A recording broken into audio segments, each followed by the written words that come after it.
Ustadz Abdul Somad, mutiaranya umat, sang pendakwah yang bergelarkan semangat, yang tak pernah lelah menyebarkan manfaat agar kita semua selalu berpegang syariat.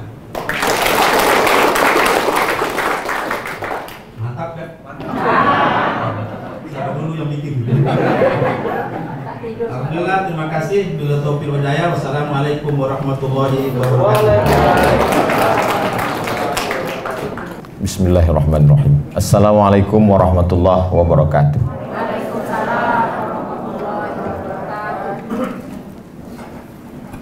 Anak raja pergi menyelam dengan perunggu. Sambutan salam. Lupa pula pantun. Sambutan salam kurang semangat, mungkin karena Ustaz Somad datang mengganggu. Insya Allah makna mengganggunya seperti yang disampaikan Pak Ketua yang baik-baik, insya Allah. Amin ya rabbal alamin. Alhamdulillah, saya ucapkan puji kepada Allah. Saya masih diizinkan berjumpa dengan Bapak Ibu Hakim yang mulia. Saya menganjurkan supaya ustadz-ustadz penceramah sering-sering ceramah di depan hakim supaya nanti terbiasa di padang mahsyar. Tak dapat saya sebutkan satu persatu, Pak Ketua bil khusus, kemudian Pak Wakil, kemudian Panitra, kemudian semua pegawai. Kalau Pak Ketua tadi menyebut sampai yang kontrak, sampai yang honorer, sampai adik-adik mahasiswa yang magang, disebutkan semua. Yang besar tak dihimbau gelar, yang kecil tak disebut nama. Insya Allah kita semua dimuliakan Allah Subhanahu wa Ta'ala. Amin ya rabbal alamin. Setiap majelis kalau tak disebut solawat, maka majelis itu menjadi antanajifah, majelis bangkai. Maka majelis kita ingin menjadi majelis mulia. Allahumma salli ala Sayyidina Muhammad wa ala ali Sayyidina Muhammad. Tausiah dalam rangka pembinaan mental keluarga besar Pengadilan Tinggi Agama Pekanbaru dan Pengadilan Agama sewilayah hukum Pengadilan Tinggi Agama Pekanbaru. Jadi takut saya keluar dari yang sudah ditetapkan, kata kuncinya mental. Maka saya bukalah kamus lengkap bahasa Indonesia. Wama adro kama mental. Apa mental itu? Ternyata katanya di situ, kata kamus itu, mental itu adalah sesuatu yang tidak berkaitan dengan fisik dan tenaga, tapi dia terkait dengan batin dan tabiat manusia. Oh, kalau begitu dua, bukan fisik, bukan tenaga, tapi dia terkait dengan batin yang tak nampak. Alhamdulillah, yang diukur itu, kalau saya mau masuk ke kantor pengadilan ini, yang diukur adalah fisik. Itu maka sebelum masuk tadi 2 kali kena tembak. Begitu keluar dari mobil 35, 36. Boleh masuk? Boleh. Andailah mental itu ada alat detektornya macam itu juga, mungkin tak masuk. Turun Abdul Somad, rupanya sudah ditemukan alatnya dan dipasang di kantor ini. Lalu begitu dipasang, lampu merah, maka ini tidak layak untuk masuk wilayah bebas korupsi, WBK. Sebetulnya sakitnya tak seberapa, malunya. Apalagi itu bisa ditulis di mana-mana. Jadi yang membuat mental orang ini rusak, yang pertama, saya takut silap salah, jadi saya batasi dalam 6 poin. 1 poin itu saya bicara 10 menit kali 6, 600 ml. Itu untuk tausiahnya. Setelah itu baru ada tanya jawab. Yang bisa saya jawab, yang tak bisa saya bawa balik pulang. Nanti saya jawab di rumah pakai video. Setelah itu baru di-upload di channel Ustadz Abdul Somad Official. Jangan lupa subscribe dan like and share serta komen. Jadi poin yang pertama yang merusak mental ini adalah mindset. Mind otak, settingan, susunan. Jadi di sini memang sudah disetting, ini laki-laki, ini perempuan, di sini letak kamera, di sini letak pembawa acara, di sini letak Pak Ketua, di sini penceramah. Ini settingan. Nah, ada settingan itu yang rusak, dan settingan itu berada di kepala kita. Maka disebut dia dengan mindset. Mind, otak, settingan, susunan otaknya itu salah. Kalau bahasa orang di pasaran, kenapa dia begitu? Melintang otaknya, sungsang otaknya. Mohon maaf, mungkin kasar, tapi memang begitulah yang terjadi. Mind, otak, settingan, susunannya. Ada juga yang mengartikan mindset ini lain. Mind, otak, setan. Mindset, otak, setan. Kalau bicara dengan dia yang baik-baik 5 menit pertama aja, masuk ke 6, setan udah mulai bekerja. Nauzubillah. Jadi mindset itu orang sudah mengkotakkan, menempatkan Abdul Somad sebagai ustadz terkenal. Ini meniru bahasa Pak Ketua tadi, katanya bukan kaleng-kaleng. Jadi karena dia ustadz terkenal, tampil di TV, sudah begitu di mindset jamaah, maka kalau mengundang dia, yang pertama mesti ditanya honornya berapa. Yang kedua, hotel bintang. Yang ketiga, tiket pesawat dia mesti yang bisnis. Yang keempat, mesti itu dan ini. Begitulah sudah mindset di kepala mereka. Sementara mindset yang ada di kepala saya, bahwa saya tamat dari Al-Azhar Mesir. Ketika dulu kami belajar di Mesir, waktu itu sedang krisis. Dolar melambung 20.000 waktu itu. Anak Indonesia mau dipulangkan. Ada orang Mesir baik namanya Muhandis Abdul Salam, peternak ayam yang memberikan bantuan 300 pon sebulan. Lalu kami berkumpullah berjumpa dengan dia. Kami tanya, Muhandis Abdul Salam, kamu banyak sekali menolong kami. Apalah yang kau inginkan dari kami? Apa kata Muhandis Abdul Salam? Tak usah kalian doakan saya.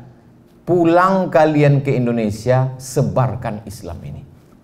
Itulah yang ada di mindset kepala saya. Jadi kalau orang tidak paham, dia tanya, ngapain Ustadz masuk ke suku Talang Mama, suku Akit, suku Laut, Anak Dalam, suku Kubu, suku Kubu kemarin saya baru pulang, Kubu dengan Anak Dalam. Kemudian sebelumnya suku Laut, suku Talang Mama, Talang Perigi, Talang Jerinjing, masuk semua. Karena mindset bahwa saya mesti menyampaikan ini. Karena kalau tidak saya akan ditanya di hadapan Allah Subhanahu wa ta'ala. Ini pentingnya mindset kita. Karena kalau salah ini luar biasa.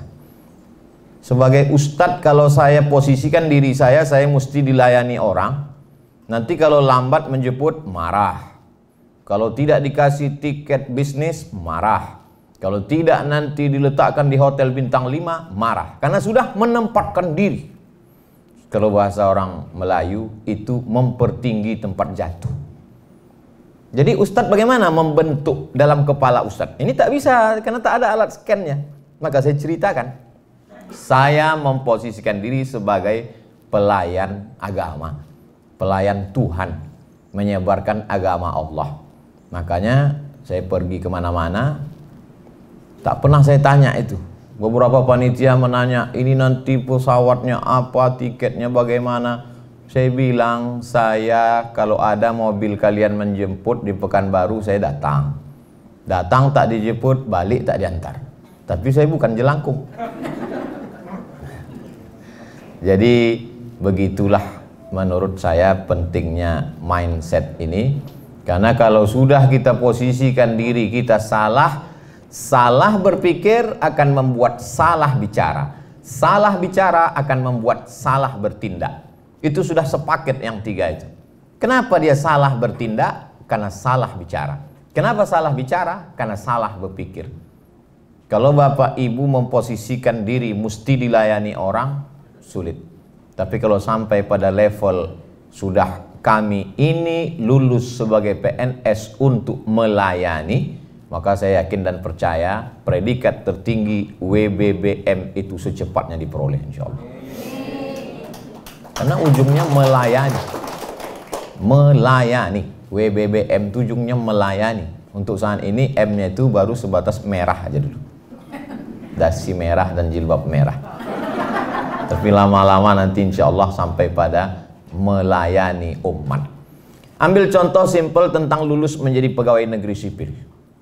Yang satu menganggap lulusnya dia sebagai PNS itu adalah amanah, tanggung jawab. Kalau dia pegawai Pemprov, salah dia sekali, berarti dia akan dihisap di akhirat, dituntut oleh 6,7 juta penduduk Riau.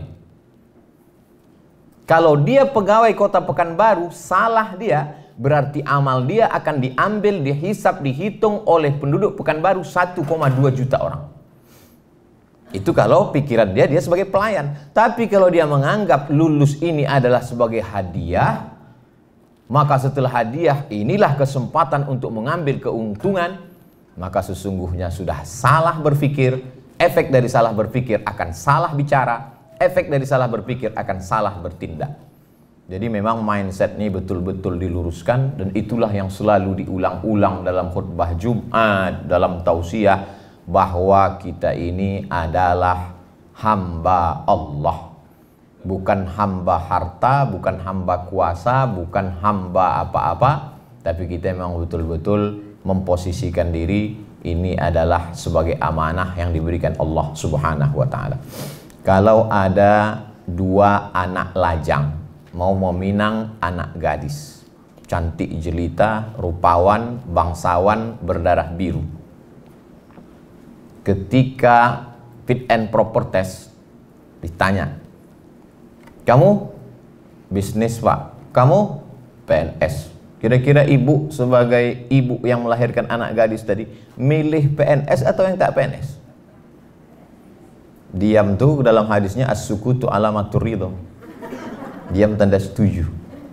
Orang akan milih PNS karena PNS ada jaminan, PNS ada kesejahteraan, PNS ada masa depan. Jadi menjadi PNS satu sisi adalah hadiah prestasi, tapi di sisi lain juga adalah tanggung jawab di hadapan Allah SWT.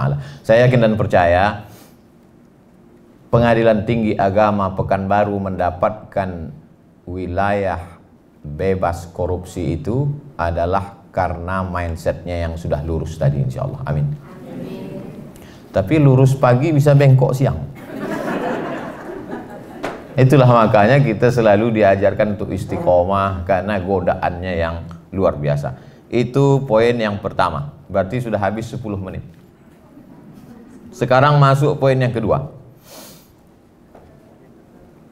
Yang membuat orang itu menjadi rusak mentalnya adalah dia menggantungkan diri kepada benda. Kalau saya naik mobil ini, saya akan dihormati orang. Kalau saya naik ojek, maka saya tidak dihormati orang. Tergantung kepada benda. Kalau saya pakai sepatu merek ini, saya dihormati orang. Kalau saya pakai baju seharga ini, saya akan dimuliakan orang. Ketergantungan kepada benda ini bahaya. Inilah yang disebut dengan materialism. Benda itu materi. Orang yang menggantungkan diri kepada benda, materialism. Perempuan yang selalu memandang benda, harta, disebut dengan perempuan materi.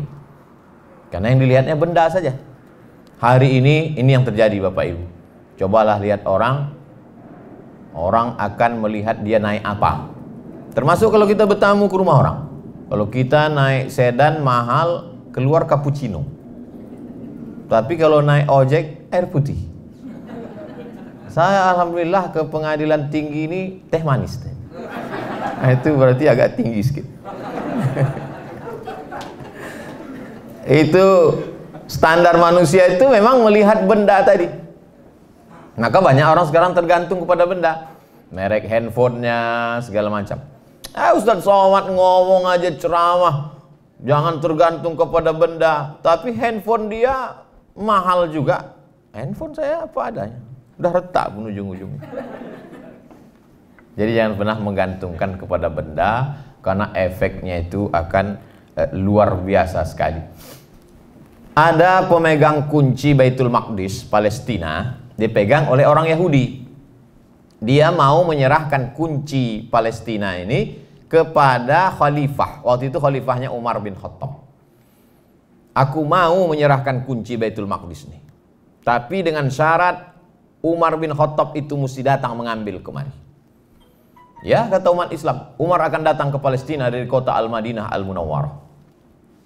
Bayangan si Yahudi tadi, Umar bin Khattab itu akan datang dengan baju jubah sutra yang besar, megah, mewah, kereta kencana, pengawal sejauh mata memandang. Maka dia siap-siap udah megang kunci. Mana Umar bin Khattab yang katanya gagah perkasa, hebat, penguasa semesta itu? Mana dia? Tiba-tiba dari kejauhan nampaklah seekor keledai. Keledai itu lebih kecil dari kuda, lebih besar dari, lebih kecil keledai. Lalu kemudian lebih besar dari kambing, lebih kecil dari kuda. Umar bin Khattab naik keledai ganti-gantian dengan hamba sahayanya berdua. Kadang-kadang Umar di atas, hamba sahayanya di bawah. Kalau capek, hambanya di atas, Umar di bawah. Pas mau masuk ke pintu Palestina, kebetulan waktu itu jamnya jatah Umar di bawah, hambanya di atas. Sampai ke situ bertanyalah pendeta Yahudi tadi, mana Umar bin Khattab itu antara kalian berdua? Inilah dia Umar bin Khattab. Terkejut dia, agama apa yang mengajarkan orang tidak menggantungkan diri kepada benda? Kalau kita dihormati orang karena mobil kita, nanti mobil itu dijual, kita tak dihormatinya lagi. Kalau kita dihormati orang karena pena kita harganya 10 juta, hilang pena itu 2 hari 2 malam kita menangis.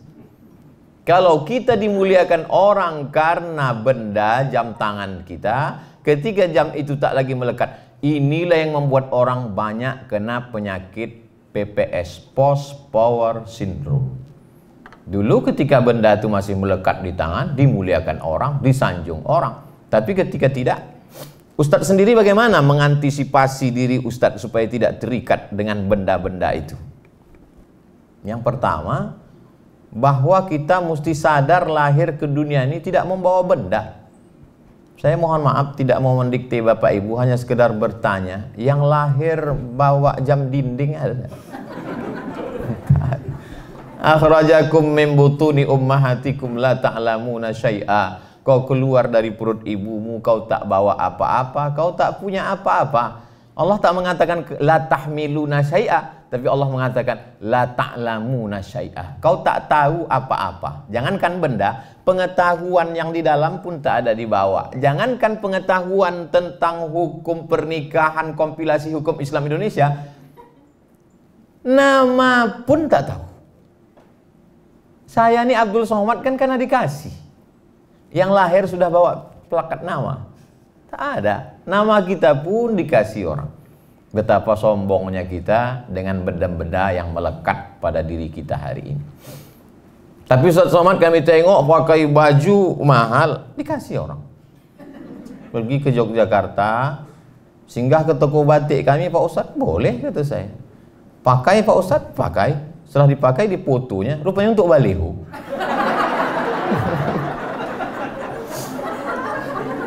Pergi ke Jambi, jumpa Bupati Tanjung Jabung Timur. Kemarin, alhamdulillah Pak Ustadz, sekarang tak sanggup lagi penjahit-penjahit kami di kabupaten itu untuk mencetak batik-batik ini. Dulu tak laku Ustadz. Setelah kami pajang foto Ustadz baliho besar-besar, tak sanggup penjahit itu lagi, sekarang permintaan banyak. Alhamdulillah kata saya senang Pak Bupati. Tapi ada yang mau kami sampaikan Pak Ustadz. Apa tuh Pak? Royalti belum bisa lagi Pak Ustadz. Kalau kita terikat dengan benda, pergilah saya ke mall SK. Sampai di atas saya tengoklah harga baju 500.000. Oh, mahal ini. Turun saya ke lantai bawah, diskon 100 katanya. Saya beli yang 100. Saya beli 5 biji. Saya pakai. Dipuji orang, bagus ya kata dia.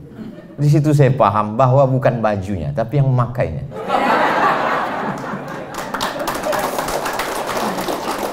Jadi kalau adalah budget Bapak Ibu 500.000, beli sajalah baju yang 100, yang 400 itu belikanlah 8 sak semen. Itu lebih bermakna. Dan andai baju itu hilang, dicuri orang di jemuran, kita tak terlalu bersedih. Ustadz, baju Ustadz hilang. Malah 100.000. Kami sangka 500. Kalian aja baik sangka. Husnuzon. Keterikatan kepada benda-benda ini luar biasa Bapak Ibu. Saya terus terang di depan ibu-ibu kalau cerita gelang dengan cincin, takut saya ibu tersinggung. Tapi karena kita udah lama kenal, saya yakin tak tersinggung.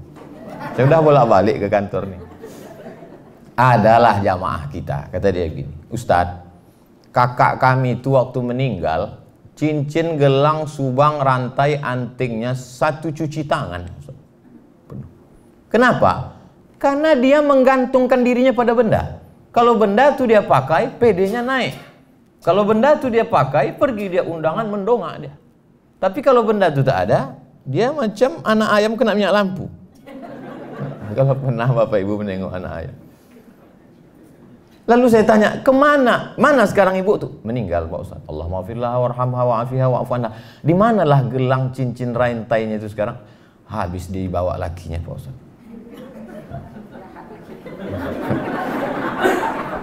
Itu yang laki-laki model seperti itu tak ada di PTN. Jadi maksud saya ibu tak usah khawatir, tak usah cemas. Efek dari menggantungkan diri kepada benda.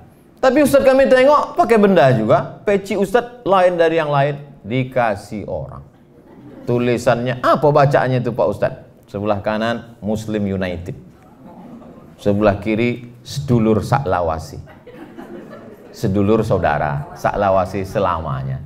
Kenapa bahasa Jawa? Orang Jogja ngasih. Cincin Pak Ustadz dikasih orang juga. Tengoknya saya batu, saya kumpul-kumpulkan batu tuh hampir 200. Takut pula saya jadi penyembah batu. Bapak Ibu yang dimuliakan Allah Subhanahu wa taala, jangan terikat kepada benda, karena keterikatan pada benda ini bahaya, merusak integritas, dan ketika kita mati dia tinggal semua. Tinggal. Maka beberapa cincin itu saya lelang. Daripada saya bawa mati, bagus saya lelang. Kami jual lah cincin batu rubi di Hotel Madani Medan depan Istana Maimun. Terjual cincin Ustadz Somad batu rubi 50 juta. Dipakai orang perempuan, suaminya dari Belanda. Pakainya. Mantap kata saya. Semua duit 50 juta ini untuk pembangunan pondok pesantren tahfiz Quran. Karena itulah yang akan mengalir. Dibaca orang Quran 1 hari, 2 juz, 1 bulan, khatam 2 kali, 1 tahun 24 kali. Itulah yang mengalir.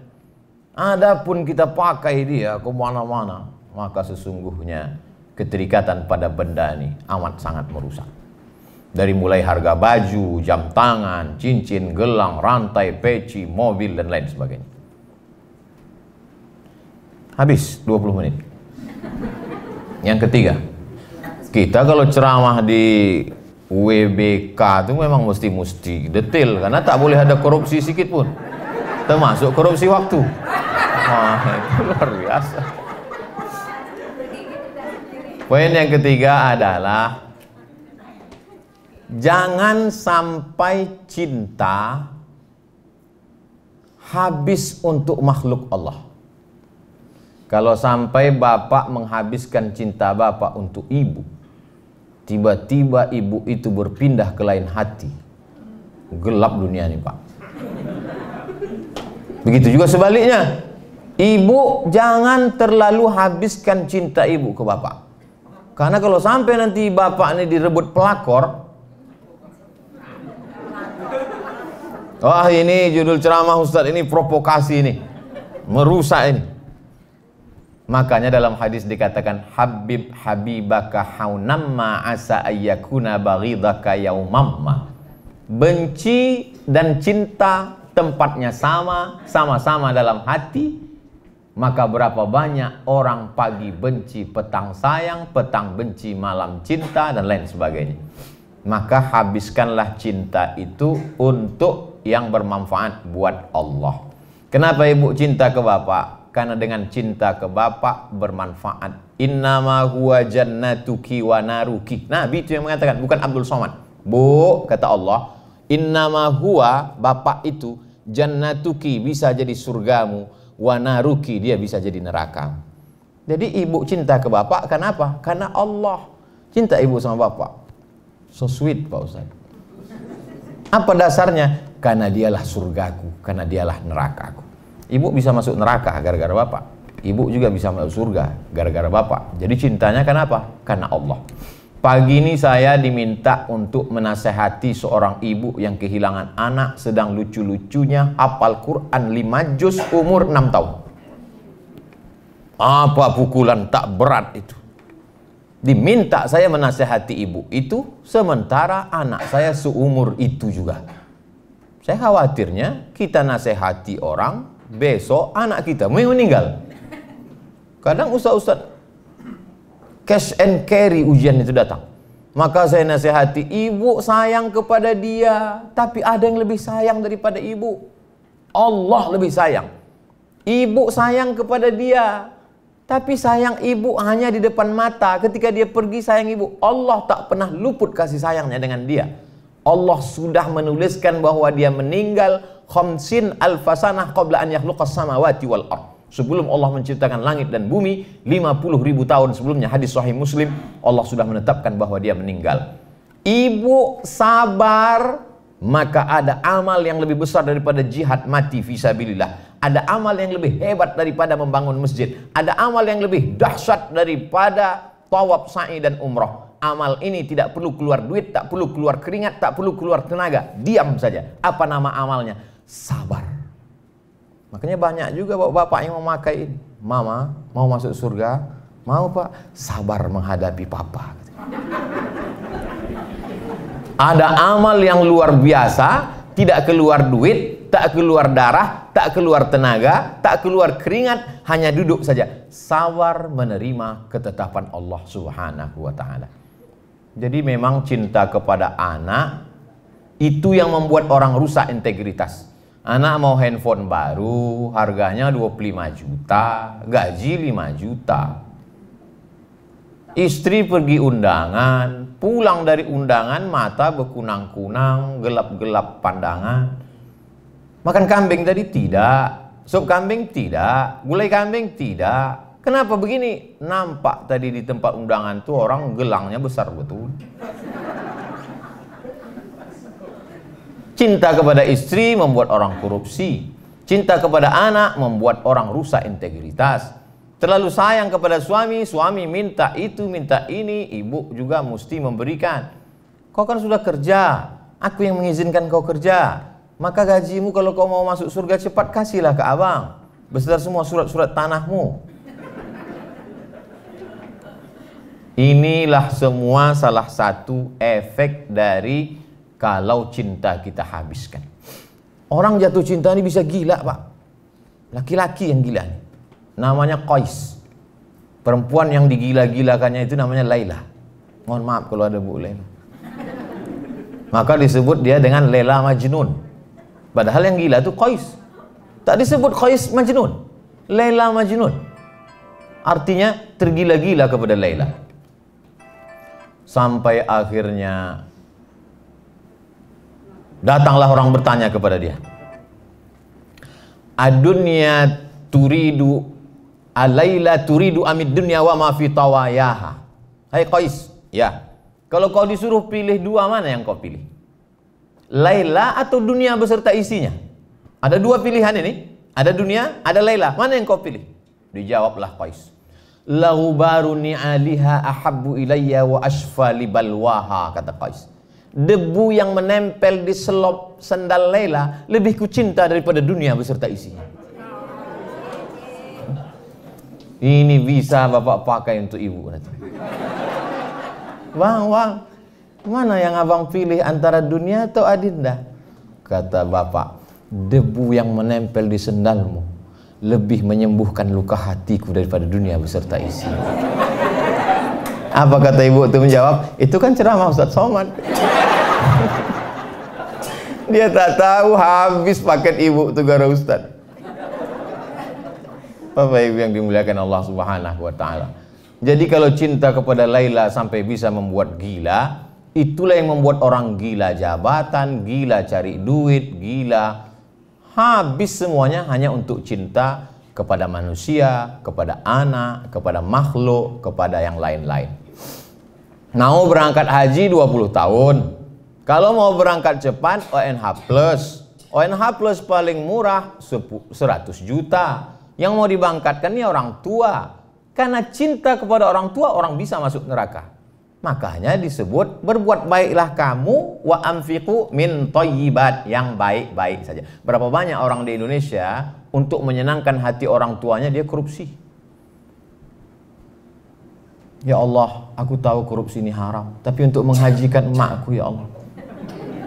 Kata malaikat, saya enak otak kau aja, kata dia.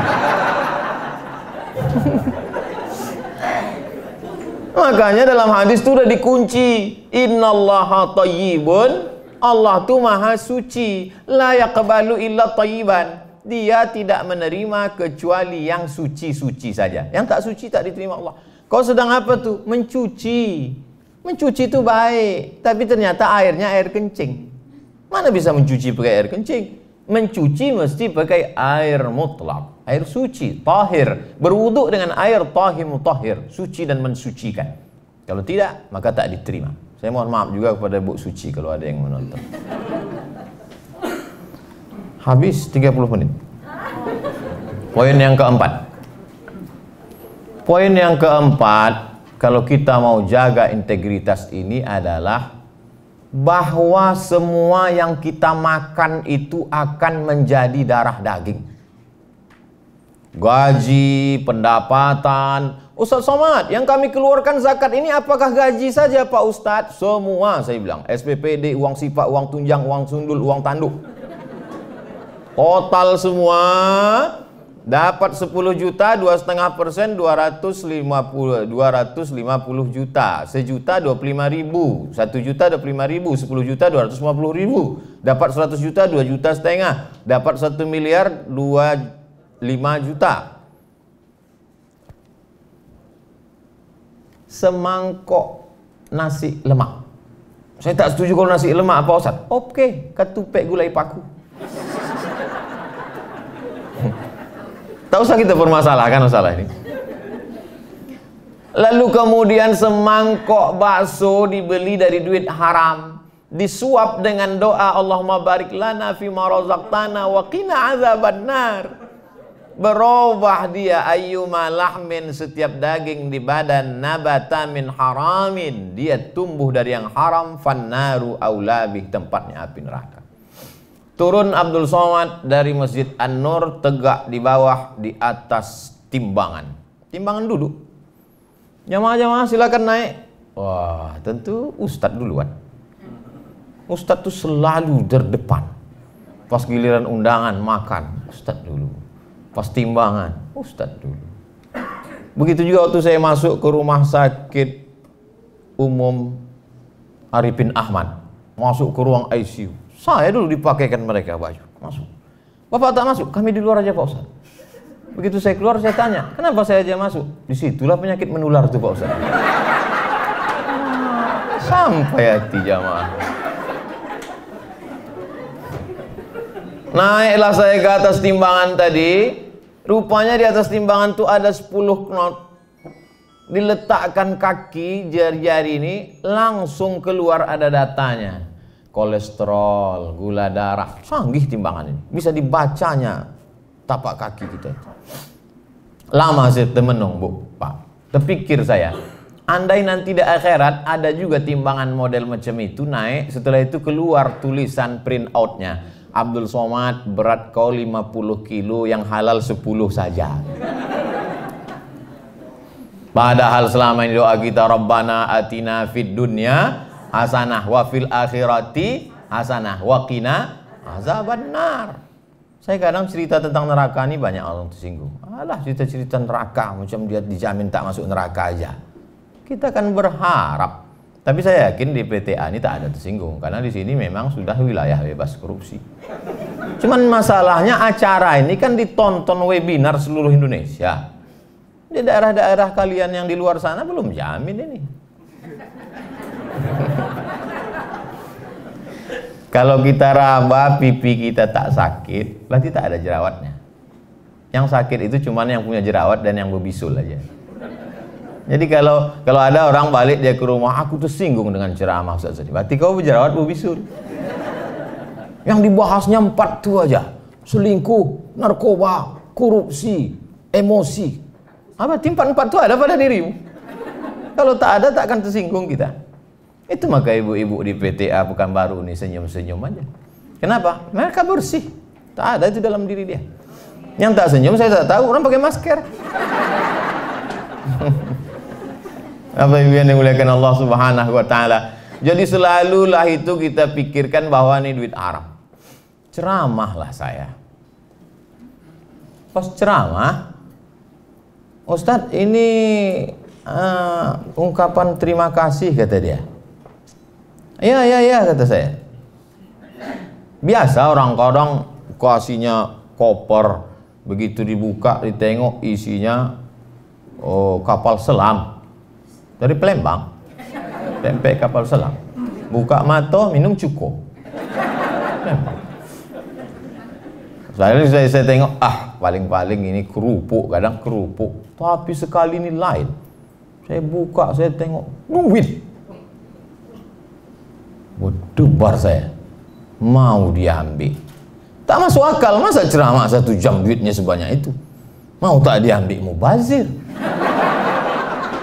Mubazir ini. Tapi terpikir saya, lu ambil, ku belikan ke beras, makan haram anakku. Datang setan berbisik, belikan aja ke mobil. Akhirnya saya serahkan ke masjid untuk pembangunan masjid. Habis, tak ada. Makanya saya pribadi tak ada. Aku bayangan orang, coba tengok situ tulis, oh Ustadz Somad, ada Ustadz rumah orang dari emas dindingnya. Tidak. Kenapa? Karena saya selalu berpikir bahwa kalau saya mati nanti, dan memang saya yang meletakkan almarhumah emak ini ke liang lahat, saya langsung. Saya letakkan ke liang lahat, saya ambil tanah bulat-bulat itu letak ke tengkuknya. Karena kalau tak diletakkan tanah di tengkuk itu, jasad itu terlentang lagi. Diletakkan di tengkuk, hadapkan muka. Orang meninggal tuh Bu, meninggal tuh Pak, hidung ini ditempelkan ke dinding. Ini dinding, hidung tuh tempel. Bapak Ibu kalau mau merasa di liang lahat, nanti malam tidur letak di dinding. Tempat tidur saya menempel ke dinding. Jadi kalau saya tidur malam, saya menghadap ke dinding, hidung saya tempelkan ke dinding. Beginilah aku mati nanti liang lahat. Supaya kita ingat betul. Kadang ceramah ini tak masuk lagi ke telinga, termasuk saya. Siapa mau menceramahi saya? Sengaja saya pakai topi, pet, pakai baju kaos, datang saya mau mendengarkan ceramah. Kita ini tak boleh hanya menceramahi orang, kita mesti dengar ceramah. Supaya tahu kita rasanya diceramahi orang. Jadi saya mau mendengar lah ini. Dengar. Apa kata pengurus masjid? Karena kebetulan hadir bersama kita Ustadz Abdul Somad, maka kami mintakan supaya memberikan kultum. Astagfirullah. Saya tak pakai peci, saya bilang. Pakai peci saya. Akhirnya buka tapi pakai peci. Pecinya tak masalah, baunya yang luar biasa.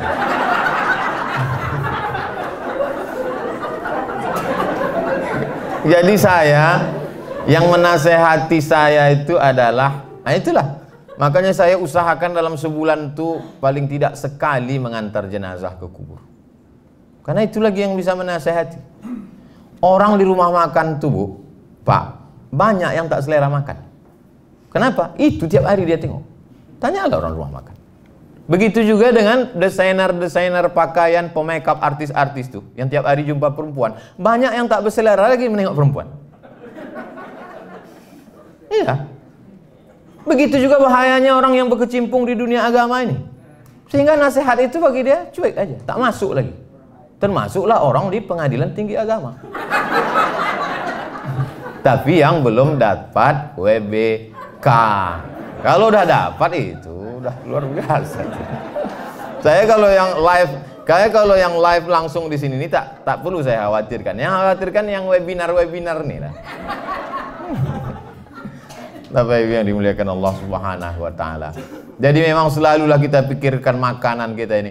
Atib mat'amak takun mustajabad da'wah. Jaga makananmu, karena itulah sebab-sebab doamu dikabulkan atau tak dikabulkan Allah Subhanahu wa taala. Habis 40.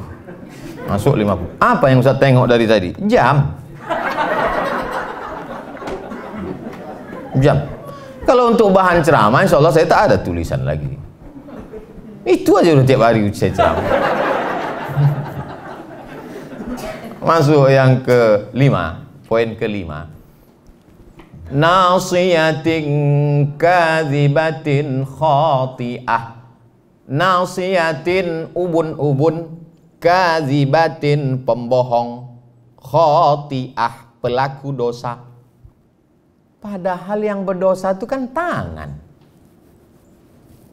Kenapa pula kata dia ubun-ubun? Ternyata yang memerintahkan tangan untuk tanda tangan adalah otak depan. Maka kalau kurang asupan oksigen yang dibawa oleh darah naik ke otak, orang bisa kena stroke ringan. Itu makanya sujud kita itu mesti lama. Allahu Akbar. Subhana rabbiyal a'la wa bihamdihi. Subhana rabbiyal a'la. Sampai darah itu turun. Ini banyak orang kadang sholat darah itu baru sampai tengkuk udah tegak lagi. Kata darah itu apanya maksud kau ini?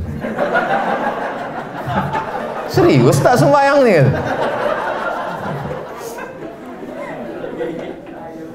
Itu maka Bapak Ibu sehat-sehat, segar-segar. Padahal tugas di PTA ini berat. Kenapa? Karena sujudnya sempurna. Subhana rabbiyal a'la wa bihamdihi. Banyak orang sujud itu macam stempel pos. Tuh, mentang-mentang tempat kerja dia pakai martil, cepat dia buat.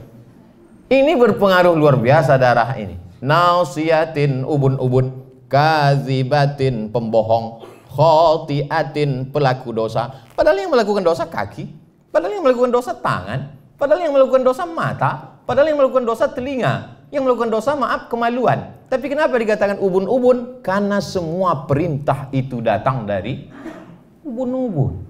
Maka kalau khawatir handphone kita itu disadap orang, di telepon, ini siapa yang memerintahkan ini? Ubun-ubun. Sini atasan. Jangan ubur-ubur. Ubun-ubun inilah yang memerintahkan. Itulah makanya ketika kita wudhu itu yang diusap kepala, ubun-ubun, ambil air. Mazhab Syafi'i, ubun-ubun. Saya kalau ceramah buka topi, itu tujuannya untuk mempraktikkan langsung. Yang kedua untuk ngasih tahu saya tak gundul.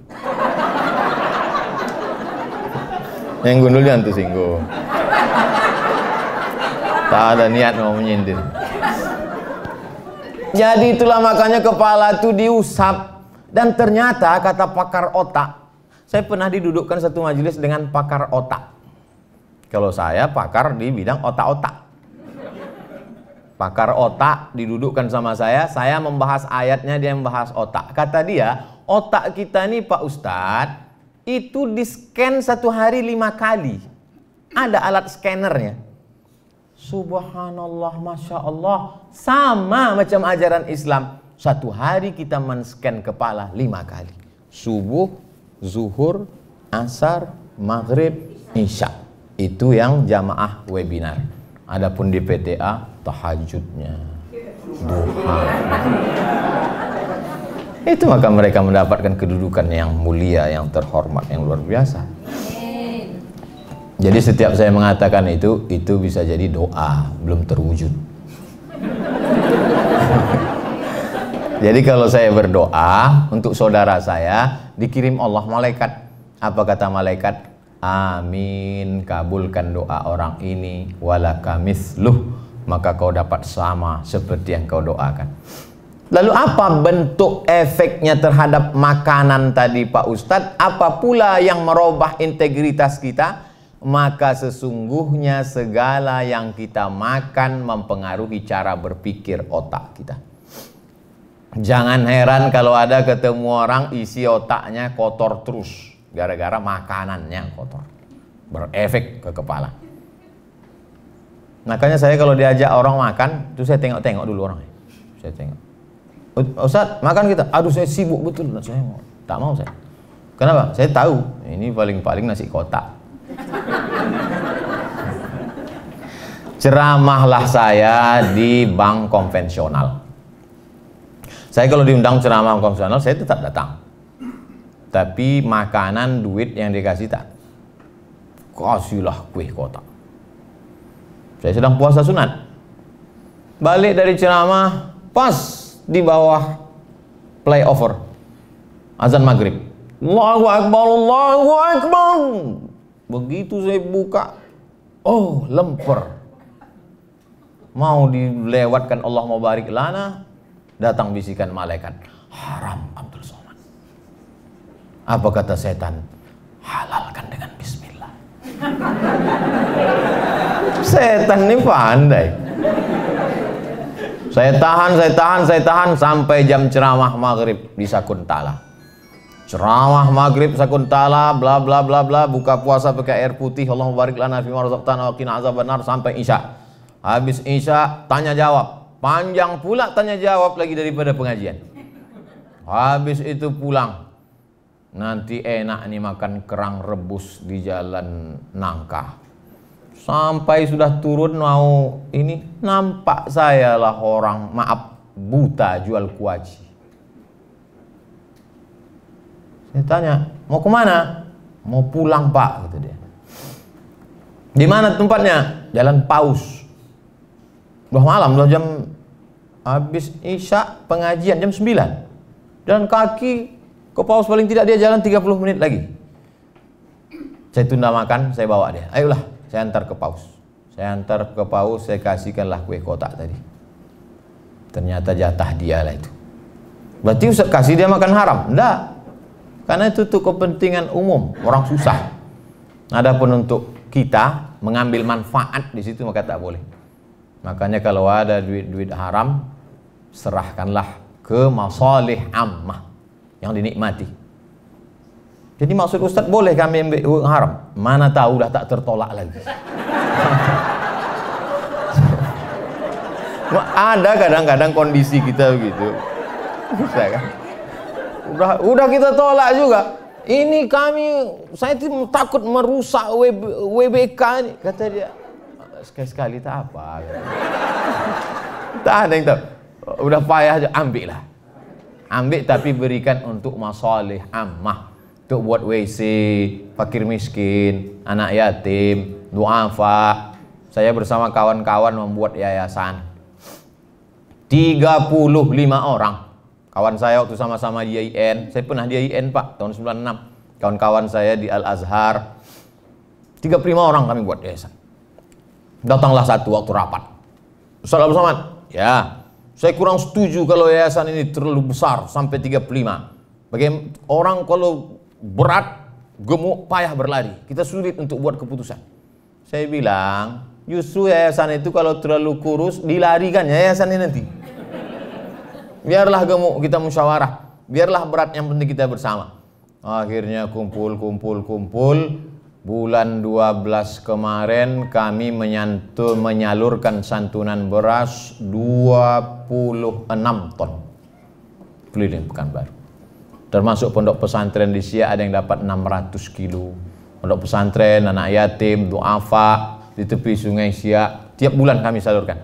Saya khususkan saya berada di Pekanbaru hari Jumat sampai Sabtu kedua tiap bulan. Jumat khutbah Jumat, habis sholat Jumat bagi-bagi santunan, malamnya iktikaf dari jam 2, langsung muhasabah zikir dan doa, pengajian subuh, langsung tanya jawab. Supaya apa? Supaya lepas tanggung jawab di hadapan Allah. 12 kali khutbah, 12 kali iktikaf, 12 kali sholat subuh pengajian, 36 titik untuk kota Pekanbaru.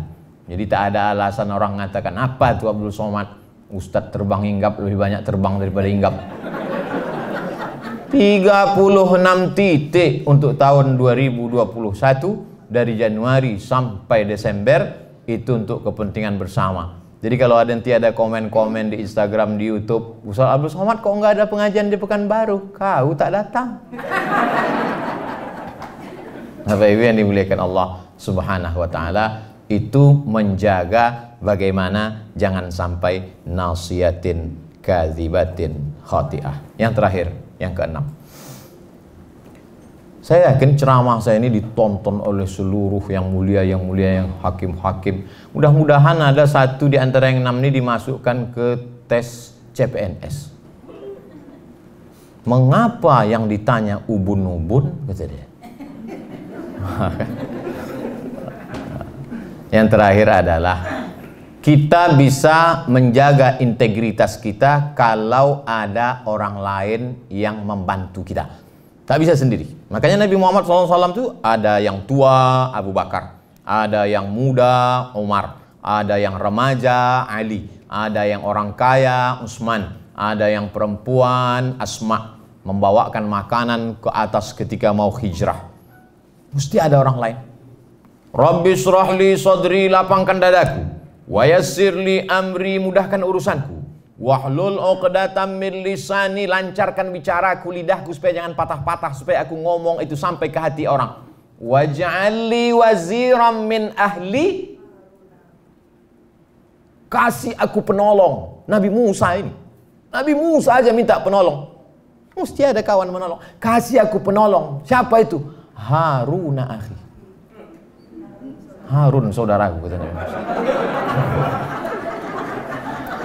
Jadi Bapak Ibu di kantor ini udah tak perlu lagi, karena udah ada ya doa Nabi Musa. Harun akhi. Betul. Masuk saya ke ruangan Pak Dr. Harun SHMH, saya tengok piagam penghargaan dari Menpan. Kalau orang dihargai oleh institusinya sendiri dari atasannya biasa. Tapi kalau kementerian pendayagunaan aparatur negara dari semua dinas, institusi, lembaga negara diberikannya itu kan prestasi luar biasa. Kenapa tak ada yang bertepuk tangan? Islam itu ada namanya punishment, ada hukuman. Tapi Islam juga ada yang namanya reward. Itu ajaran Islam. Walladzina amanu wa 'amilus shalihati ulaika ashabul jannah. Walladzina kafaru wa kadzdzabu biayatina ulaika ashabun nar. Dan orang yang istiqomah, konsisten, ada lagi rewardnya yang luar biasa. Alladzina qalu rabbuna Allah, orang yang berkata Rabbku Allah, tsumastaqamu, istiqomah dia, konsisten dia, tidak jatuh dia, justru naik ke atas dari WBK menjadi WBBM, maka Allah berikan tempat yang paling tinggi. Idza sa'altumullaha fas'aluhul firdaus. Kalau kau minta berdoa kepada Allah, mintalah surga yang paling tinggi, surga jannatul. Sama macam kita jualan barang, berapa kita tawarkan harga? 100. Ditawar Allah 90, kita masih untung. Maka minta surga itu minta firdaus. Ini kadang ada orang doa, ya Allah masukkan aku surga, kaki 5-nya pun jadilah. Sedikit lagi itu ke neraka.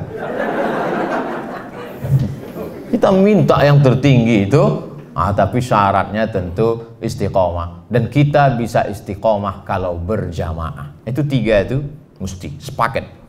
Hijrah, setelah hijrah istiqomah, setelah istiqomah husnul khatimah. Kenapa orang tidak husnul khatimah? Karena tidak berjamaah. Kenapa orang tidak berjamaah? Kenapa orang tidak istiqomah? Karena tidak berjamaah dan tidak hijrah. Maka saya selalu ada sahabat UAS, sahabat-sahabat saya. Saya kelola ini sahabat-sahabat ini. Ke UIN IAIN waktu itu namanya IAIN Pekanbaru, UIN IAIN Suska. 96 saya masuk, tak selesai, setahun kuliah pindah ke Mesir. Kelola. Di Mesir pulang ada angkatan. Kelola. Aliyah juga begitu. Kelas 3 Aliyah Nurul Falah Air Molek Indragiri Hulu Riau. Ada alumni. Maka saya masuk di alumni ini. Kelas 3 di Nurul Falah Air Molek. Kelas 2 di Muallimin Al-Wasliyah. Kelas 1 di Pesantren Darul Arafah. Sekarang 3 sekolah ini mengakui saya alumninya. Tahun lalu saya ceramah bulan Februari di UKM, University Kebangsaan Malaysia. Diundang saya ceramah. Saya waktu itu cemas juga di situ. Karena dulu saya sempat di UKM itu 2 semester. Dan seingat saya, harga satu semester 1.800 ringgit. Saya baru bayar setengah. Jangan-jangan nih diundang nih mau mereka tagih. Di depan profesor-profesor, datanglah seorang profesor mengatakan, ada definisi baru tentang alumni, katanya. Alumni, gitu. Bahwa sesiapa sahaja yang belajar selama 4 hari, pokoknya saya masuk lah, maka dia sudah dianggap alumni. Dan Ustadz Abdul Somad merupakan salah seorang daripada alumni UKM. Tepuk tangan semua. Saya lah yang paling bahagia waktu itu. Bersahabat. Jadi kalau saya datang di mana-mana tuh saya menganggap sahabat. Begitu juga dengan saya ceramah di sini bersama sahabat. Kalau ceramah yang betul-betul orasi dengan orang lain kan tak begini bunyinya. Tentu kita jaga wibawa kita kan. Karena ini kan macam ngobrol aja, macam cerita. Singgahlah saya ke rumah seorang ibu tua. Umurnya hampir 80, profesor doktor. Saya selalu dengar ceramah Ustadz, saya senang, saya amalkan, dan lain saya senang. Terus cerita. Kemudian anaknya mengatakan, ceramah itu ada 3 Ustadz Somad. Yang pertama, ceramah orator, orasi. Itu adalah monolog. Sendiri dia saja. Yang kedua adalah ceramah yang model drama. Dihafal teksnya, lalu dia seperti orang di atas pentas sedang berdrama. Yang ketiga adalah model ceramah dialogis, seperti bercerita dengan jamaah. Ustadz Somad, penilaian saya pada ceramah model dialogis. Ustadz seolah-olah sedang bercerita dengan jamaah, kata dia. Oh, saya pun mengangguk. Padahal waktu itu saya baru paham, baru saya paham. Saya lebih mengedepankan dialog dengan orang. Makanya setiap kajian itu selalu saya buka tanya jawab. Supaya apa? Supaya ada 2 arah. Tapi beda menegur jamaah dengan menegur ustadz. Kalau ustadz menegur jamaah depan orang banyak. Tapi kalau jamaah menegur ustadz tak bisa. Dia mesti 4 mata. Ustadz, ada yang mau saya sampaikan. Apa itu? Ada foto yang mau saya tunjukkan. Mana dia? Ini. Oh, tahu ustadz salahnya di mana? Iya, peci saya miring. Ternyata peci kita miring pun kita tak tahu kalau tidak dikasih tahu orang. Saya selalu mengalami itu, maka selalu saya luruskan. Peci kita yang di luar kepala kita miring pun kadang kita tak tahu. Apalagi yang ada di isi kepala kita miring. Orang lain yang meluruskan. Maka saya berterima kasih sekali kalau ada kawan-kawan mengingatkan. Kadang-kadang dari ujung-ujung dia kasih tahu. Oh, berarti waktu udah habis. Ya, kadang batu dia kadang. Tadi jam saya mulai 10.25, sekarang 11.21. Kita kalau ceramah di WBK itu per detik itu kita itu. Oh, nah hisapnya itu halus.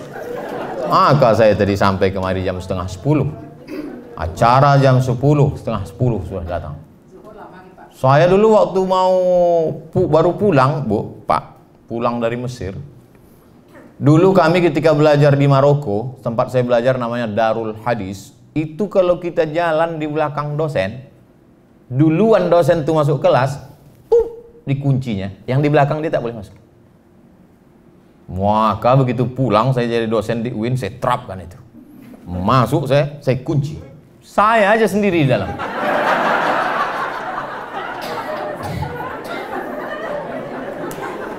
Lama-lama saya berpikir, sesudah sebulan 2 bulan 2 kemungkinan. Kalau aku tak bisa merubah mereka, aku yang berubah ikut macam mereka. Akhirnya setiap jadwal jam 8:15 saya datang. Karena kalau saya datang jam 8, tak ada orang. Sudah begitu. Maka disiplin yang ada di PTA Pekanbaru ini mesti diterapkan di seluruh kampus, kantor, mesti mengikut seperti. Kantor-kantor lain datang studi banding kemarin. Aku sampaikan kepada kalian yang belum dapat WBA, wahai webinar dimanapun berada, maka datang kemari bagaimana supaya bisa dapat. Tapi yang sudah WBK tadi pula, jangan sampai hanya puas sampai di WBK, mesti ada peningkatan. Kalau masalah prestasi, kita mesti lihat. Kalau dalam masalah ibadah, kita mesti lihat ke atas. Tapi kalau masalah dunia, berapa banyak orang naik mobil mewah harga 2 miliar mengeluh, kata dia Tuhan tidak adil. Kenapa? Karena kepalanya melihat ke atas temannya yang naik pesawat pribadi. Tak ada harga mobil. Ini yang naik pesawat. Saya waktu naik pesawat pribadi itu Pak, dijemput ke Pekanbaru. Dipoto, di-share. Wah, maaf pun komen. Hebat ya, kata dia. Wah, dia tak tahu awak naik sampan ke Talang Mawar. Begitulah kalau kita ini selalu mendongak ke atas. Tapi kalau memandang ke bawah, datang syukur kita. Orang tidak akan sampai pada derajat syukur kalau dia tidak pernah mau melihat nikmat Allah Subhanahu wa Ta'ala kepada seluruh berbagai macam jenis model manusia. Saya termasuk orang yang susah menangis. Banyak orang menangis, sikit-sikit menangis, sikit-sikit menangis. Saya susah. Makanya pernah saya disuruh membimbing i'tikaf. I'tikaf itu kan mesti menangis malam. Udah saya muhasabah, ya Allah, begitu banyak, tak ada menangis. 10 menit udah tak ada menangis. Lama-lama menangis saya, kenapa orang ini tak bisa menangis? Ya Allah, kenapalah orang ini tak menangis? Akhirnya menangis juga orang. Saya cuma susah menangis. Tapi ada masanya saya ceramah di Panam. Itu memang dari mulai masjid itu sampai pulang tak berhenti tangis. Maaf, beribu maaf. Putus 2 tangannya. Putus, tapi doanya lama. Pas di depan saya dia sholat. Hancur hati saya menengok. Kenapa tangan dia putus tapi doanya panjang? Tanganku lengkap, berdoa di bahkan tak berdoa lagi. Kanan kiri pur ke kantin. Jadi kadang memang kita ini kurang bersyukur. Efek dari kurang bersyukur itu kita tidak menganggap bahwa hidup ini nikmat. Kita tak menganggap ini nikmat. Makanya kalau ada jamaah mengatakan, Ustaz enggak capek naik pesawat ke Surabaya, habis itu ke Jakarta, habis itu ke Medan, habis itu ke Makassar. Selalu tuh banyak jamaah yang komen gitu, Ustaz enggak capek? Dalam hati saya, kan cuma duduk di pesawat. Dulu ke Pasir Pangarayan 4 jam. Ke Bagan Siapi-api 7 jam. Ke Tembilahan 7 jam. Belum lagi jembatannya. Cuman tak saya sebutkan itu. Kalau saya biar nampak bergaya sedikit kan. Jadi apa yang dilihat orang suatu kesulitan itu belum ada apa-apanya dibandingkan perjuangan kita dulu. Saya selalu mengingat-ingat itu. Saya selalu mengenang-enang itu supaya saya bersyukur kepada Allah. Saya tulis itu. Ada buku diary yang selalu saya baca. Saya tulis. 2009 sampai ke Pekanbaru, pembagian jadwal ceramah. Asar jam 4 ku survei tempatnya. Masuk jalan Garuda Sakti, ujung belok kiri, habis aspal, jalan tanah, lampu 5 watt. Nah disitulah jadwal. Supaya datang syukur kita kepada Allah SWT. Foto pun begitu. Foto itu saya simpan. Foto saat-saat susah, saat-saat sulit. Supaya kita bersyukur kepada Allah Subhanahu wa Ta'ala. Saya hari ini sedang berhadapan dengan orang-orang yang punya masa lalu, yang sehari ini diangkat Allah derajatnya, dan dia menjadi orang-orang yang bersyukur. Dengan bersyukur itulah Allah akan menambah nikmat iman Islam kita. Kita menjadi istiqomah dan mati dalam keadaan husnul khatimah. 11.27, korupsi 2 menit. Masya Allah. Saya kembalikan ke moderator, MC, host. Kalau ada pertanyaan, saya jawab. Kalau tak ada pertanyaan, kita berdoa. Falyatafaddal mashkura. Assalamualaikum warahmatullahi wabarakatuh. Waalaikumsalam warahmatullahi wabarakatuh.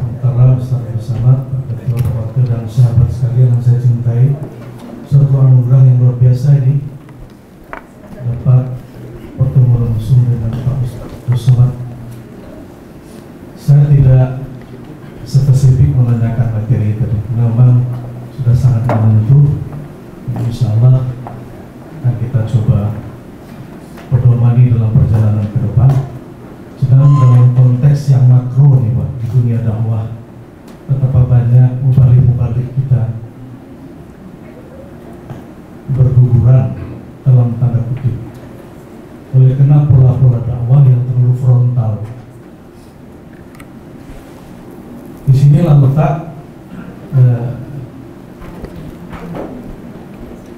kekhususannya Ustaz Abdus Somad, tegas, keras, tapi tidak kasar. Nah, bagaimana kira-kira ke depan sehingga banyak kader-kader potensial layu sebelum kembang, padahal menciptakan orang sekelas itu lama waktunya. Kita sedih sekali. Nah, termasuk juga fenomena terakhir ini, ustaz-ustaz kita seperti yang disampaikan Pak Ketua ini jadi target. Kita kurang cerdas, kadang-kadang kurang lihai. Padahal Rasulullah itu kan di samping berakidah juga bersiasat. Ada contoh kecil yang kita sama-sama paham di malam hijrah itu contohnya kisahnya kisah sederhana sekali. Di malam hijrah itu Ali disuruh tidur di tempat tidurnya. Ada sekedar itu, tapi luar biasa pesan itu. Jangan main hentam promo yang mudah dipatahkan orang. Belum apa-apa udah terbaca gerak kita.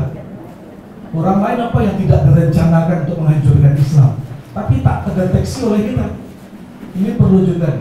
Dan saya bangga Bapak mempunyai yayasan dari 35 kader di sana.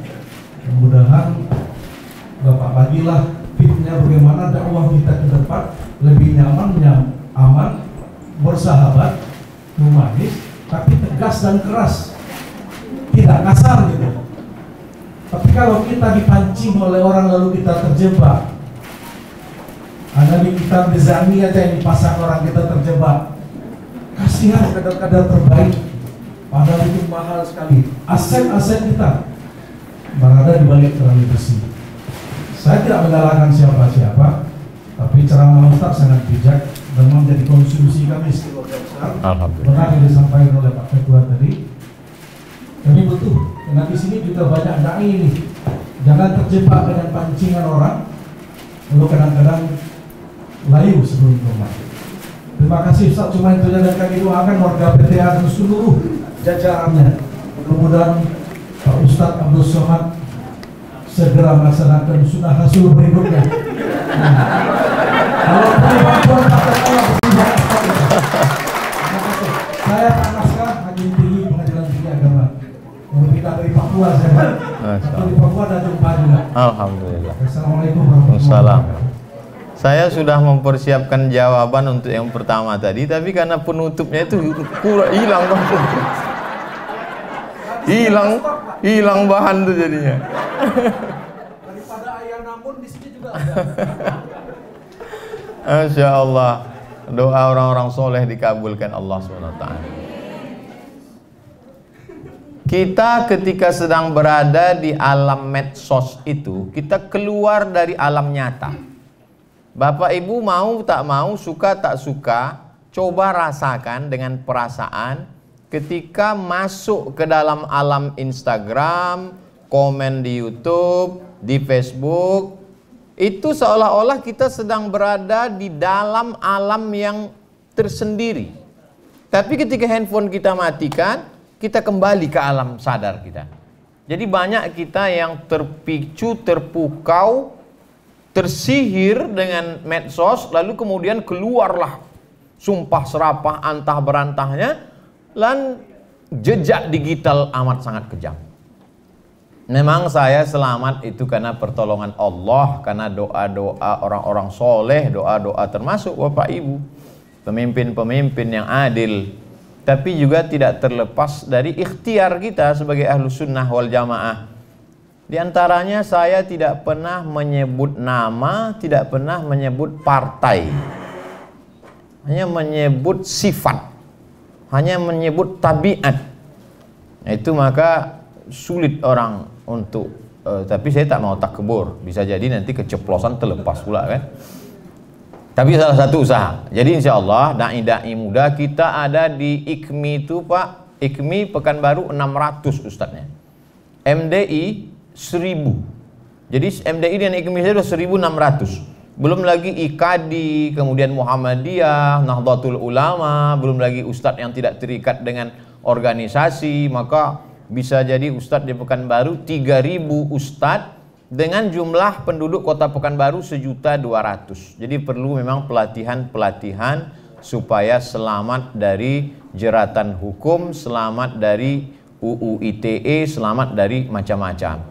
Tapi yang paling jelas kalau kita ambil sejarah Nabi Muhammad SAW, ketika tahun ke-6 Hijrah, Nabi pergi dari kota Madinah menuju Makkah.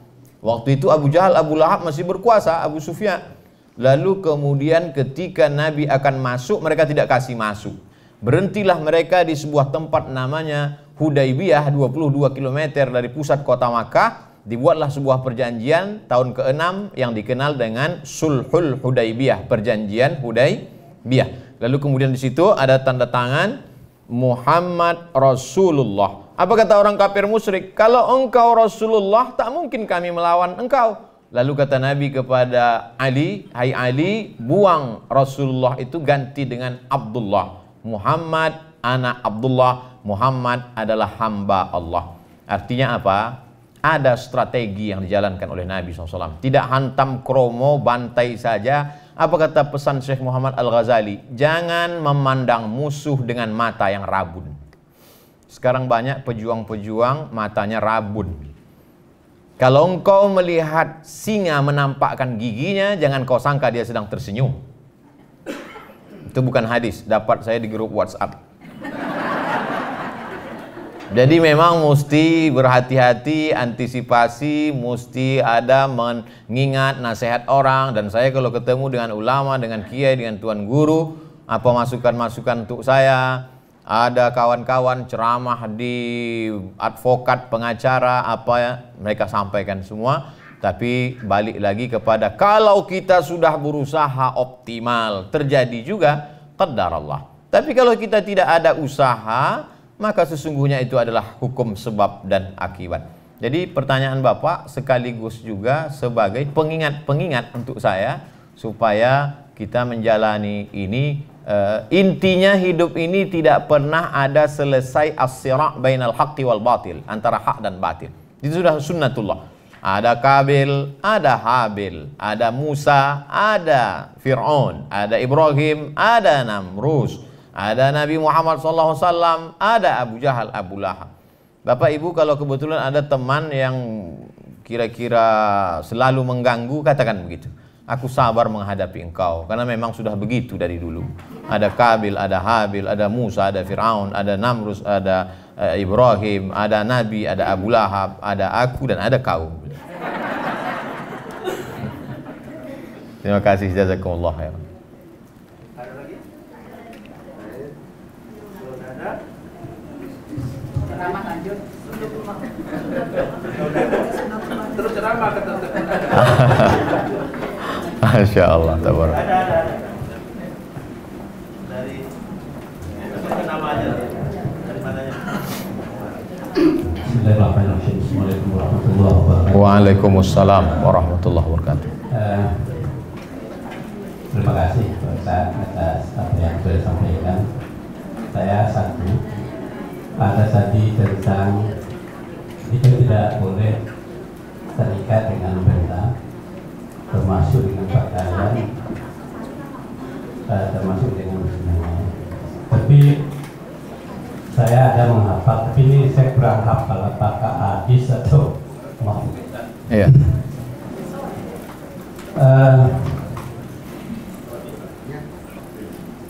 Luhusukum kiramukum qabla al-yurus, ulumukum kiramukum ba'da al-yurus. Di sini kaitannya adalah tentang kita harus menjaga wibawa pakaian, wibawa penampilan, supaya di situ ada kemuliaan. Mohon penjelasan Pak. Assalamualaikum warahmatullahi wabarakatuh. Waalaikumsalam warahmatullahi wabarakatuh. Libasukum kiramukum qablal julus. Pakaian kamu adalah kemuliaan kamu sebelum duduk. Andai saya datang ceramah ke PTA ini tadi, pakai celana jeans, pakai baju kaos, pakai helm, naik motor. Saya parkir ke depan, saya masuk ke dalam, lalu saya sapa, "Assalamualaikum guys."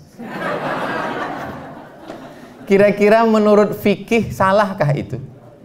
Tak salah, karena aurat minas surrati ila rukbah, dari pusat ke lutut tertutup. Tak salah. Tapi secara etika, karena Islam ini isinya 3.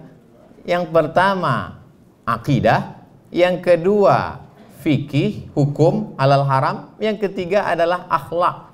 Inilah yang diambil dari hadis Jibril, iman, Islam, dan ihsan. Saya kena pada pasal 3, pasal ihsan. Lalu kemudian tentang pakaian, ada seorang ulama besar di Alexandria, Iskandaria, 200 km dari Kairo, namanya Syekh Muhammad Abdul Ba'is, ahli hadis. Saya datang ke majelisnya, sorbannya bersih, ganteng, wajah, jubahnya 2 lapis, jubah di dalam putih, jubah di luar hitam, duduk dengan wibawanya. Libasukum kiramukum qablal julus. Pakaianmu adalah kemuliaanmu sebelum engkau duduk. Lalu kemudian ada seorang mahasiswa Indonesia bercerita bahwa suatu ketika istri Syekh Muhammad Abdul Ba'is sakit. Maka datanglah pelajar Indonesia ke rumah membantu mencucikan pakaian Syekh. Dia terkejut karena dilihatnya beberapa jubah Syekh itu koyak dan dijahit berkali-kali. Lalu kenapa yang dipakainya waktu berceramah itu pakaian yang bersih? Karena dia mau menjaga muru'ah, kehormatan. Yang saya maksud tadi adalah sampai berlebih-lebihan menggunakan uang untuk pakaian. Sampai lemari 3 isinya pakaian semua. Sampai Ustadz Somad sendiri kami lihat setiap video tuh bajunya ganti-ganti. Itu di studio punya orang. Habis pakai letakkan lagi. Datanglah orang mengirim WA ke saya, kata dia, "Ustadz tolonglah kasih kain itu ke saya karena saya tengok Ustadz ceramah, habis ceramah dapat kain." Saya bilang kain itu tak ada lagi, di lemari saya hanya tinggal 5 biji kain saja. Kain untuk tidur, kain untuk sembahyang, kain untuk tamu. Kain-kain yang lain tuh habis semua dibagikan. Jangan sampai kita terjebak pada pakaian-pakaian tadi. Tapi bapak-bapak, ibu-ibu, bukan berarti besok semuanya pakai pakaian lusuh kemari. Ini Ustadz Somad memang betul-betul mengganggu ini, kata Pak Ketua. Jadi pertanyaan tadi luar biasa untuk menjelaskan lagi kepada kita pemilahan. Jangan ketika dikatakan jangan mubazir lalu kemudian tidak makan. Kul, makanlah. Washrab, minumlah. Walbas, berpakaianlah. Min ghairi sarafin, tak berlebihan. Wala makhilatin, bukan untuk sombong. Coba kita analisa yang 3 ini. Kul, makanlah. Bagaimana makan tidak sombong? Sekarang ada orang makan sombong. Makan dia di rumah makan yang 1 porsinya 2 juta dan tidak dimakan. Hanya ditengok, dihirup saja. Udah. Hanya untuk style, gaya. Habis makan, dipoto, langsung update. Alhamdulillah tadi makan siang di rumah makan ini. Langsung pujian-pujian. Padahal makannya pun ngutang juga. Kul, washrab, minuman. Berapa banyak minuman hanya untuk gaya-gaya. Bahkan sekarang ada satu konten di YouTube yang hanya untuk menampilkan minuman. Minuman ini mabuknya begini, harganya ini. Minuman ini kalau diminum maghrib mabuknya subuh. Ada. Kalau dulu televisi Pak, Bu, kita dikhawatirkan dulu waktu anak-anak, awas TV. Jangan lupa TV masih dikontrol KPI, Komisi Penyiaran. Sekarang ada TV yang tidak bisa dikontrol KPI. Apa itu? Cheat channel TV. Dulu kalau mau buat TV mesti 100 sekian miliar. Sekarang orang bisa punya TV, 1 orang bisa punya 3 channel TV. Luar biasa. Jadi zaman anak kita tak seperti kita. Walbas, berpakaianlah. Min ghairi sarafin, tak berlebihan. Wala makhilatin, tak pula untuk sombong. Jadi analisa Ustadz selama di PTA ini, adakah nampak jamaah ini berpakaian berlebihan untuk sombong? Tidak. Sebanyak-banyak pakaian kita paling-paling 3 lapis. Maaf, singlet di dalam, kemeja, jas. Kalau sampai 4 lapis, itu bukan kaya, demam.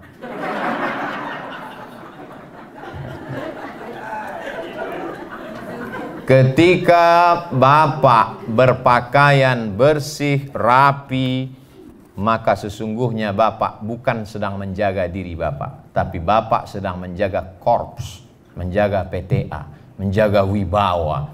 Makanya kalau saya ceramah, saya pakai pakaian yang bagus, topi yang bagus, yang kira-kira orang. Tapi kalau saya sedang tidak ceramah, saya pakai sandal jepit, saya pakai celana training, saya pakai baju biasa, makan saya di pinggir-pinggir jalan. Saya dengar orang tuh berbisik, mirip Ustaz Somad. Gitu. Saya nyetir sendiri, saya jalan sendiri. Karena saat itu saya sedang tidak membawa ayat, saya tidak sedang menjaga wibawa saya. Karena yang saya jaga ini bukan Abdul Somadnya, yang saya jaga ini bahwa saya membawa isi ceramah saya itu. Nah, jadi kalau bisa kita pahami itu, maka kita berpakaian tetap sama macam ibu. Oke, jilbab merah sehingga semua menengok merah mata orang. Semangat. Pakai das, pakai jas. Wallahu a'lam bishawab. Libasukum kiramukum qablal julus adalah kata-kata hikmah. Baik disampaikan, tapi tak kita nisbatkan ke Nabi sallallahu alaihi wasallam. Wallahu a'lam bishawab.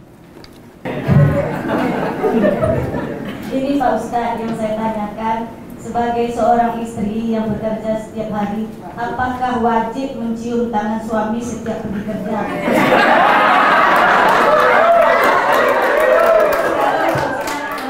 Baru-baru nikah itu ya Pak, tapi ternyata terlambat. Terkadang suami di kamar mandi, kita main pergi aja.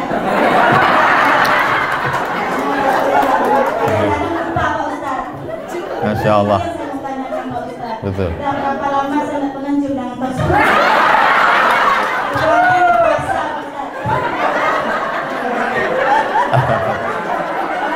Masya Allah. Kalau kami terlambat kantor, kami kan dipotong ya.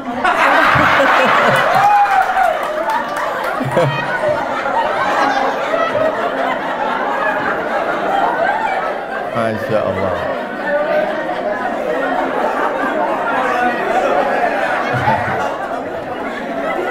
Masya Allah. Pertanyaan dari Ibu Wirdatul Jannah. Wirdah, wardah artinya bunga mawar. Jannah itu surga. Bunga mawarnya surga. Jadi laki-laki di Pekanbaru ini yang belum masuk surga tapi sudah dapat bunga mawar surga, suami ibu. Jadi kalau kita lihat ayat yang dibacakan disuruh kuah baca, wa'ashiruhunna bil ma'ruf. Tidak disebut wa'ashiruhunna bil hasan, wa'ashiruhunna bit tayyib, wa'ashiruhunna bil khair. Tapi disebutnya wa'ashiruhunna bil ma'ruf. Ma'ruf diambil dari kata urf. Urf artinya tradisi. Bagaimana menghormati orang menurut tradisi di daerah itu, begitulah. Jadi saya ceramah di Kalimantan, turun dari airport dikasih mereka golok panjang. Saya tak tanya, saya pegang aja, saya tak tanya. Masa kita profesor bertanya kan? Nampak betul bodoh kita kan? Saya pegang aja. Lalu di depan tuh ada dua orang membawa tebu hitam. Lalu dia kasih tahu, Ustadz, potong tebu ini sekali mesti putus. Kecil lah, kita banyak menebas di Riau. Saya potong. Lalu kemudian saya pergi ke Sumatera Barat, disambut yang punya rumah makan sederhana, disambut dengan tari-tarian. Sebelum itu mereka datang membawa sirih, bawanya tepak. Saya duluan, saya ambil satu sirih itu, saya masukkan. Pedasnya minta ampun. Pas giliran ke samping gubernur, bupati, dia ambilnya ujung aja sedikit. Wow, tak tahu. Kok tahu tentu sedikit aja. Tapi udah tetelah, udah tekunyah kan. Itu namanya senyum pedas. Lalu kemudian sampai ke Papua, turun pesawat di Sorong. Sampai di Sorong, disambutlah saya, dikasih piring besar, gambar burung kasuari, ada saya simpan sekarang di rumah. Disuruh saya menginjak piring itu. Dari potong tebu di Kalimantan, tarian di Sumatera dengan makan daun sirih, menginjak piring besar, substansinya sama. Apa itu? Begitulah menurut local wisdom, kebijaksanaan lokal untuk memuliakan tamu. Cuman caranya. Nah, hampir kesepakatan seluruh dunia bahwa mencium tangan itu adalah bentuk penghormatan. Jadi ketika ibu dulu mencium tangannya, maka sekarang juga cium. Karena ketika ibu berubah, maka hatinya juga akan mengalami perubahan untuk menerima respon itu. Ketika tak dicium, dalam hatinya, mentang-mentang aku udah lisut gitu.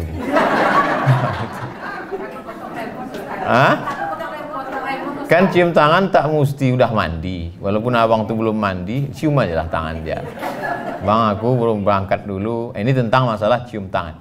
Hampir sepakat semua suku di Indonesia bahwa mencium tangan itu adalah salah satu bentuk kemuliaan. Tak boleh mencium tangan orang karena jabatannya. Adapun mencium tangan karena kemuliaannya, karena ilmunya. Suami dicium karena dia pemimpin. Ar-rijalu qawwamuna 'alan nisa. Dia pemimpin. Ulama begitu juga. Lalu kemudian tentang masalah sarapan. Saya tak mau ceramah ini dibenturkan dengan remon. Nah, kalau kita berangkat kerja jam setengah, masuk wajib jam 7. Setengah 8. Jam 8. Oh, tak ada alasan untuk tak masak sarapan. Azan subuh di Pekanbaru jam 5 lewat sekian. Habis itu dia bisa masak, bisa sarapan. Lalu kemudian tak ada alasan ketika lambat. Kenapa lambat? Memuliakan suami, ceramah Abdul Somad. Saya juga yang kena. Saya tak mau dijadikan landasan. Banyak ibu-ibu yang mendengar ceramah saya, dijadikannya ceramah saya sebagai landasan atas segala kesilapan kekeliruan dia. Dan banyak pula laki-laki kalau jumpa sama saya, dia foto, dia simpan 10 foto. Ketika suaminya, istrinya bertanya, abang di mana? Sama Ustaz Somad. Kita belajar agama adalah mencari kebenaran, bukan menjadikan agama sebagai pembenaran terhadap kekeliruan kita. Sehingga agama itu kita jadikan sebagai stempel legalisir. Salah kita dua. Pertama, kita salah. Yang kedua, kita membenarkan kesalahan kita. Ala hadhihin niyah, untuk niat yang baik-baik. Wa kulli niyatin salihah. Al-Fatihah. A'udzu billahi minasy syaithanir rajim. Bismillahirrahmanirrahim. Alhamdulillahi rabbil alamin arrahmanir rahim maliki yaumiddin iyyaka na'budu wa iyyaka nasta'in. Ihdinas siratal mustaqim siratal ladzina an'amta 'alaihim ghairil maghdubi 'alaihim waladdallin. Amin. Allahumma salli ala Sayyidina Muhammad wa ala ali Sayyidina Muhammad.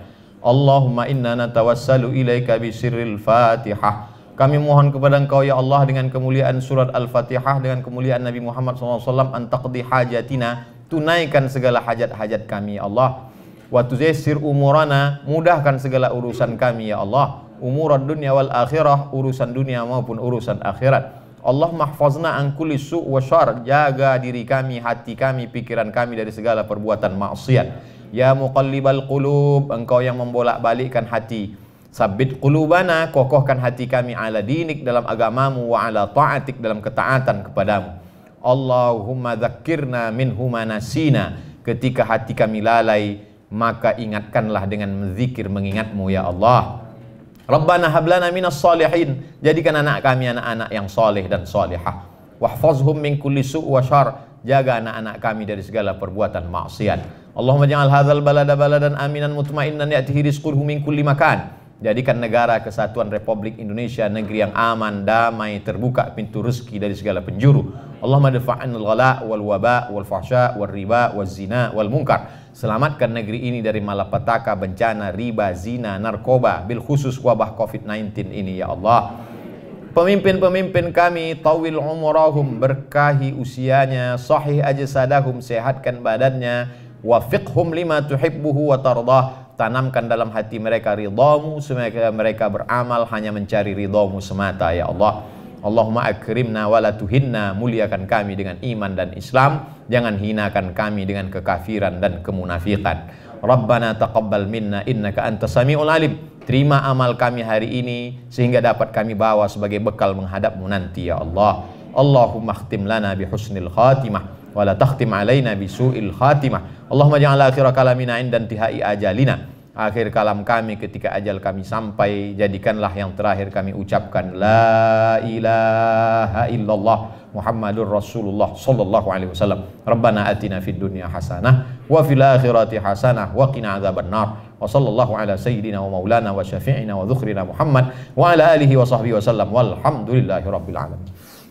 Selama lebih kurang 1 jam setengah 90 menit kita bersama, banyaklah tutur kata saya tak berkenan di hati, menyinggung perasaan Bapak Ibu, Pak Ketua, Pak Wakil beserta seluruh yang hadir. Saya Abdul Somad, hamba Allah yang fakir, banyak silap salah, memohon maaf. Menangkap ikan puyuh di Bukit Selasih, thank you dan terima kasih. Assalamualaikum warahmatullahi wabarakatuh.